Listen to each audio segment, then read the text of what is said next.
Welcome to టీ10 నేను రేవతి. వ్యాపారవేత్త అదానితో ప్రధాని నరేంద్ర మోడీకి ఉన్న స్నేహబంధం జగమెరగని సత్యమే.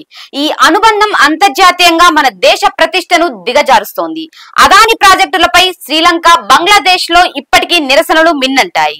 తాజాగా కెన్యాలోను కార్మిక సంఘాలు ఆందోళన బాట పట్టాయి. రాజధాని నైరోబీలోని విమానాశ్రయాన్ని అభివృద్ధి చేసే కాంట్రాక్టు అదానికి అప్పగించబోతున్నారంటూ వస్తున్న వార్తలపై అక్కడి ప్రజలు మండిపడుతున్నారు.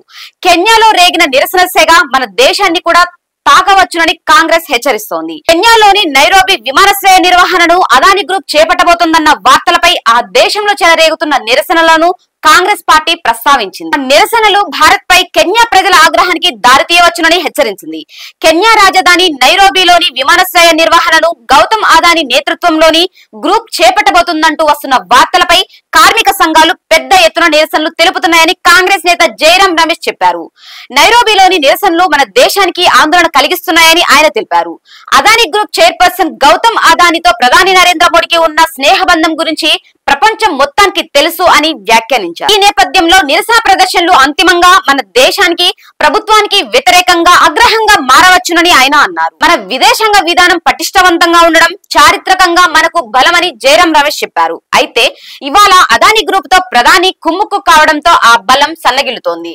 అంతర్జాతీయ వేదికలపై మన దేశానికి అసాధారణ ఎదురుదెబ్బలు తగులుతున్నాయని తెలిపారు. కెన్యాలోని జోమో కెన్యట్టా అంతర్జాతీయ విమానాశ్రయం అభివృద్ధికి అక్కడి ప్రభుత్వం అదాని ఎయిర్పోర్ట్ హోల్డింగ్స్ తో ఒప్పందం చేసుకోబోతుందని వార్తలు వచ్చాయి. ఈ నేపథ్యంలో గత నెల 19న సమ్మె ప్రారంభించాలని దేశంలోని ప్రధాన విమానయాన కార్మిక సంఘం నిర్ణయించింది. అయితే ఆ తర్వాత సమ్మెను వాయిదా వేసుకుంది. ఒప్పందానికి సంబంధించి తనకు ప్రభుత్వం అందజేసిన పత్రాలను పరిశీలించిన తర్వాతే సమ్మెపై నిర్ణయం తీసుకోవాలని భావిస్తోంది. 7 రోజుల పాటు సమ్మె చేస్తానని కార్మిక సంఘం అంతకు ముందు హెచ్చరించింది.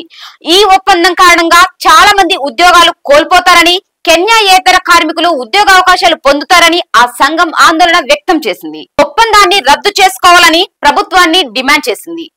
అయితే ప్రభుత్వ వాదన మరోలా ఉంది. దేశంలోని అతిపెద్ద విమానాశ్రయ ఆధునికీకరణ పనుల అప్పగింతపై ఇంకా ఒప్పందం ఏది కుదుర్చుకోలేదని తెలిపింది. కెన్యాలోని 20,000 మంది భారతీయులతో పాటు భారత సంతతికి చెందిన సుమారు 80,000 మంది నివసిస్తున్నారని నైరోబీలోని భారత రాయబార కార్యాలయం పేర్కొంది. అదాని ఎయిర్పోర్ట్ కంపెనీ ఇప్పటికే మన దేశంలో ముంబై, తిరువనంతపురం, జైపూర్, గౌహతి సహా పలు విమానాశ్రయాలను నిర్వహిస్తోంది. ఇటీవల సంవత్సరంలో అదాని ప్రాజెక్టులపై బంగ్లాదేశ్, శ్రీలంకలో ఇలాంటి వివాదాలే చోటు చేసుకున్నాయని కాంగ్రెస్ నేత జైరాం రమేష్ గుర్తు చేశారు. ఈ వివాదాలు దేశ ప్రయోజనాలకు విఘాతం కలిగించాయని, భారత పేరు ప్రతిష్టలను దెబ్బతీశాయని ఆయన తెలిపారు.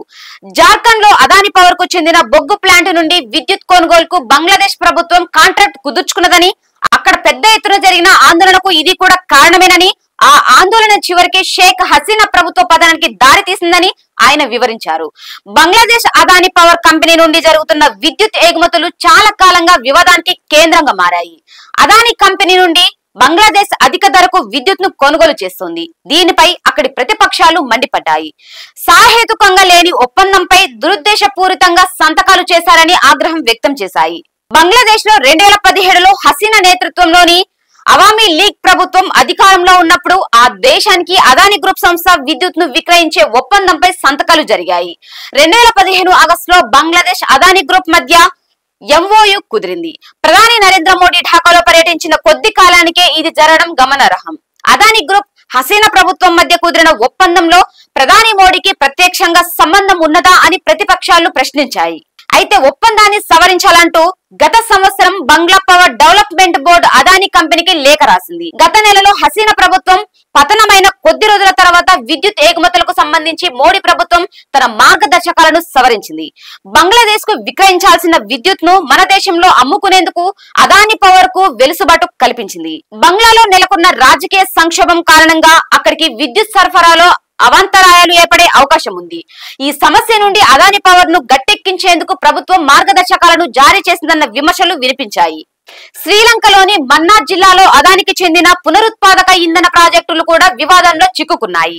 2022లో లంక ప్రభుత్వంపై పెద్ద ఎత్తున చెలరేగిన నిరసనలకు ఈ వివాదం కూడా కారణమే. అదాని గ్రూపులకు విద్యుత్ ప్రాజెక్టు కట్టబెట్టాలని 2022లో అప్పటి శ్రీలంక అధ్యక్షుడు గొటబాయి రాజపక్సపై మోడీ ఒత్తిడి తెచ్చారని లంక సీనియర్ అధికారి ఒకరు ఆరోపించారు. అయితే ఆ తర్వాత ఆయన ఆ ప్రకటనను ఉపసంహరించుకున్నారు. ఆరోపణలను శ్రీలంక అధికారులు కూడా తోసిపుచ్చారు. ఇది వాటి న్యూస్. చూస్తూనే ఉండండి T10.